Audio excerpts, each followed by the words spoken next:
हम तो ये कहते हैं कि माला की गणना में तो ना फंसो, श्वास खाली न जाए चाय पीते हुए भी।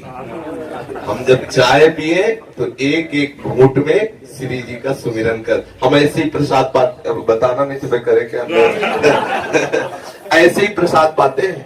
हमारे प्रसाद में घंटा भर लगता होगा, 1 घंटा तो लगता ही होगा, क्यों मतलब आराम आराम से भगवत चिंतन करते हुए। कभी कभी जैसे ऐसा पूर्व में था कि मन इधर उधर कुछ और सोचने की चेष्टा की, व्यवहार की, जैसे बहुत व्यवहार है तो पद में फंसा दिया।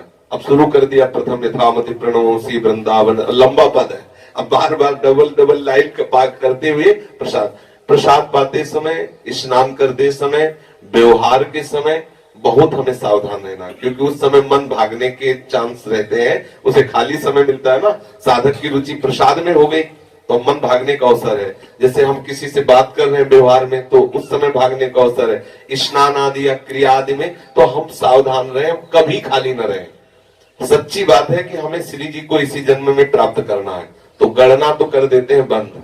अब हम ये कहते हैं कि हमारा 1 मिनट भी खाली ना जाए, वो नाम से, वो मंत्र से, वो वाणी से, वो चिंतन से, अंगुली से हो, माला से हो, चाहे चाहे जैसे हो, हमारा समय खाली न जाए। बस ये नियम लेना आपके लिए, बस इतना ही नियम है। जैसे भी बने, पाठ करके, नाम जप के, कीर्तन करके, हंस के, रो के, हमें अपने प्रभु में रहना है। ठाढ़े बैठे परे उताना, कबीर कहाँ हम रहे ठिकाना। हर समय अपने प्रीतम का चिंतन करना है।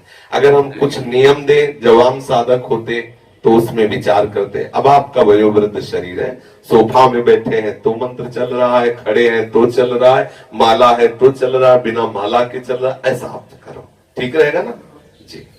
आज महाराज जी कल सवेरे का यहाँ से प्रकाश जा रहा हूँ। मैं तो 17 तारीख को यहाँ आ जाऊंगा। पत्नी का स्वास्थ्य 2 महीने बड़ी तकलीफ रहती है, इसीलिए अभी भी नहीं आई। आप उससे यही उसी की प्रार्थना थी कि कितनी माला करके मैं आगे अपनी क्रिया कर। अब हम ऐसे बोलने में इसलिए डरते हैं कि जैसे हम कह देते हैं प्रायः साधकों को 33 माला, कि कम से कम 33 माला जपो। अगर वो ना जप पाया तो अपराध बनने की संभावना होती है कि गुरु अवज्ञा हो जाती है। इसलिए जितना अधिक से अधिक कर ले उतना ठीक है। ऐसा नहीं कहा गया कभी भी कि किसी जानवर को नहीं पालना चाहिए, क्योंकि गाय भी है और भी। हाँ, कुत्ते को पालने के लिए निषेध इसलिए किया गया कि कुत्ता द्वारपाल है, उसे भोजन दे दो। लेकिन आज जैसे व्यवहार किया जाता है वैसे हमारी वैष्णव पद्धति में निषेध है।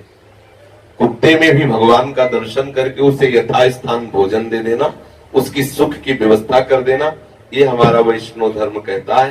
पर उसको गले लगाना, उसको रसोई में टहलाना और उसकी पप्पी लेना, ये तो नहीं कहता हमारा वैष्णव धर्म। नहीं, लोग कहते हमने देखा है, हम देखा इसलिए बोला कि कार में लिए हुए, और भाई हमारा धर्म नहीं कहता है। इसलिए प्यार करो, उससे भगवत भाव से करो, भोजन आदि दे दो, जरूरत पड़े उसे स्नान करवा दो, जीव है।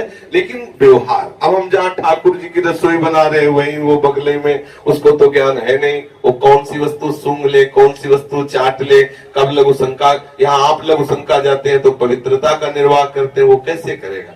अब कह दे गाय, तो गाय का मूत्र भी महान पवित्र तीर्थ स्वरूप है।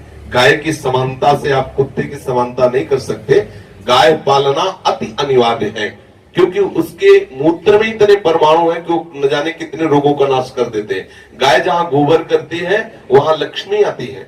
गाय के मूत्र में बड़ी पवित्रता की सामर्थ्य है। गाय भगवत स्वरूप ही है और हमारे सनातन धर्म में उसे बहुत माता की तरह आदर किया गया है। तो ये हम नहीं कह सकते कि पशु पालन करना अपराध है, ऐसा नहीं। प्रत्येक जीव का सुख संविधान करना हम मनुष्य हमारा कर्तव्य है, हम वैष्णव हमारा कर्तव्य है। पर यथास्थान, जैसे कुत्ता द्वारपाल कहा गया है तो उसे दरवाजे तक, उसे घर में रसोई में प्रवेश होगा तो हमारी ठाकुर सेवा बाधित हो जाएगी। ये हमने कहा है कि उसको उचित व्यवहार किया जाए। भगवत जैसे कह सब में भगवान है, तो हमने कई बार कहा कि हमारा ही अंग है। अब गुदाद्वार छूने के बाद हम रज लगाते हैं, उससे धोते हैं, लेकिन सब अंग छूने पर थोड़ी लगते हैं। ऐसे व्यवहार में भेद रहेगा, क्रिया में भेद रहेगा, भाव अभेद रहेगा। भाव में रहेगा मेरे ही प्रभु, लेकिन क्रिया में भेद रहेगा।